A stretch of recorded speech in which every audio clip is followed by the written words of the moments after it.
Quando a gente começou a campanha da Fraternidade Ecumênica, ela nunca foi um espaço tranquilo, nem dentro da Igreja Católica, nem fora, nem para os grupos que resistem a um modelo de igreja é, seguido, por exemplo, marcado pelo seguimento a Jesus, com as orientações do Vaticano II. Isso não é novidade.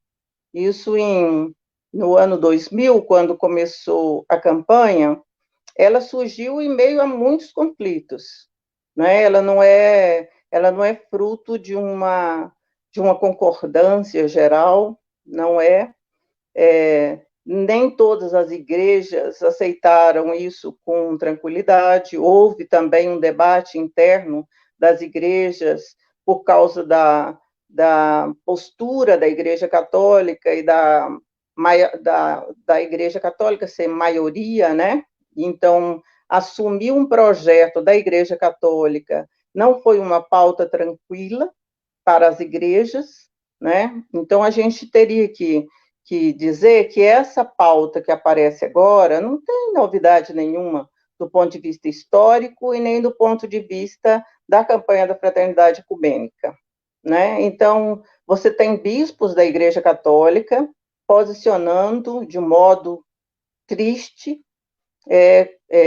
contra a campanha, né? Então, isso é, vamos dizer assim, a discordância do ecumenismo, ela está talvez mais visível nesses tempos em que você tem um determinado grupo que o Braga dizia assim, desorientado. Eu acho que a palavra não é bem desorientado, eu acho que eles são muito bem orientados, né? E eu acho que a orientação, ela tem uma pauta, conforme você traz. E essa pauta que essa orientação traz é uma pauta econômica, é uma pauta do capital, né? Se você olhar quem é o grupo que se posiciona e quais são esses grupos que na igreja posiciona contra o Papa, contra a campanha da fraternidade, contra as pastorais sociais, é um grupo dentro da Igreja Católica, dentro de todas as outras igrejas cristãs, podemos dizer assim, que tem um posicionamento de modo particular as igrejas pentecostais, mas o pentecostalismo ele não está fora da Igreja Católica, não está fora das outras igrejas, ele está presente também nessas instituições, em que se posiciona a favor de uma religião muito mais voltada para o lucro do que para a evangelização, né? A gente pode dizer que é um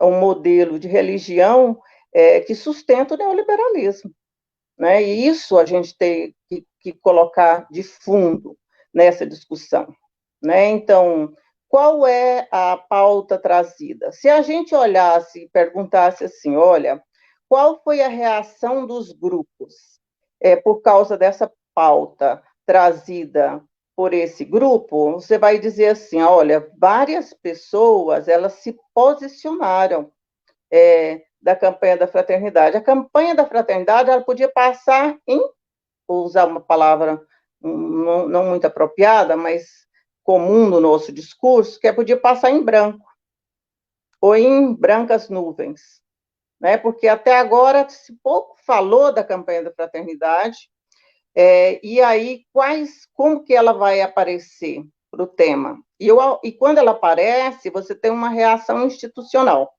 Você tem a reação da CNBB, você tem a reação do pessoal que elaborou o texto base, do pastor que estava contribuindo na elaboração e na reflexão bíblica, trazendo todo o esforço para poder pensar isso, e tem vários esforços trazidos, né? Então, assim, ó, o quanto que nós, gente boa, aprendemos dessa campanha da fraternidade porque teve essa reação. Então, eu acho que tem um aspecto que é esse aspecto da questão da direita, que ela se articula, ela é muito bem articulada, eu falava um pouco antes com o Hudson, né? Ela tem uma capacidade de distração muito grande e a gente se distrai nesses aspectos que às vezes traz, e quem às vezes mais divulga essas questões postas de oposição, muitas vezes somos nós, né, que às vezes compartilha com todos os grupos para dizer, olha que coisa horrível essa situação, a gente pode ver isso no governo Bolsonaro, o Bolsonaro é um nome que a gente não deve dizer, a gente desse governo, desse presidente, é,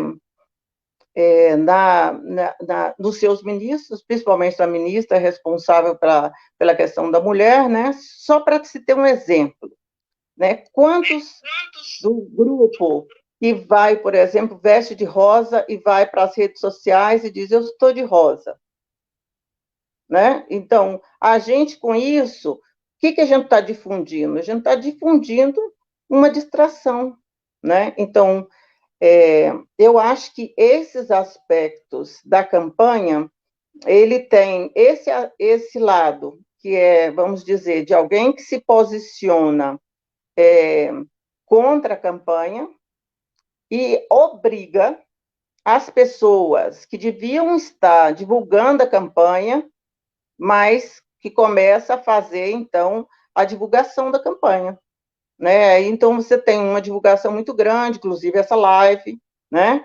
Que é com essa finalidade. O que a gente teria que ter muito claro é o que está sustentando esse debate que está aí e como é que nós sustentamos esse debate, ou a gente divulga esse debate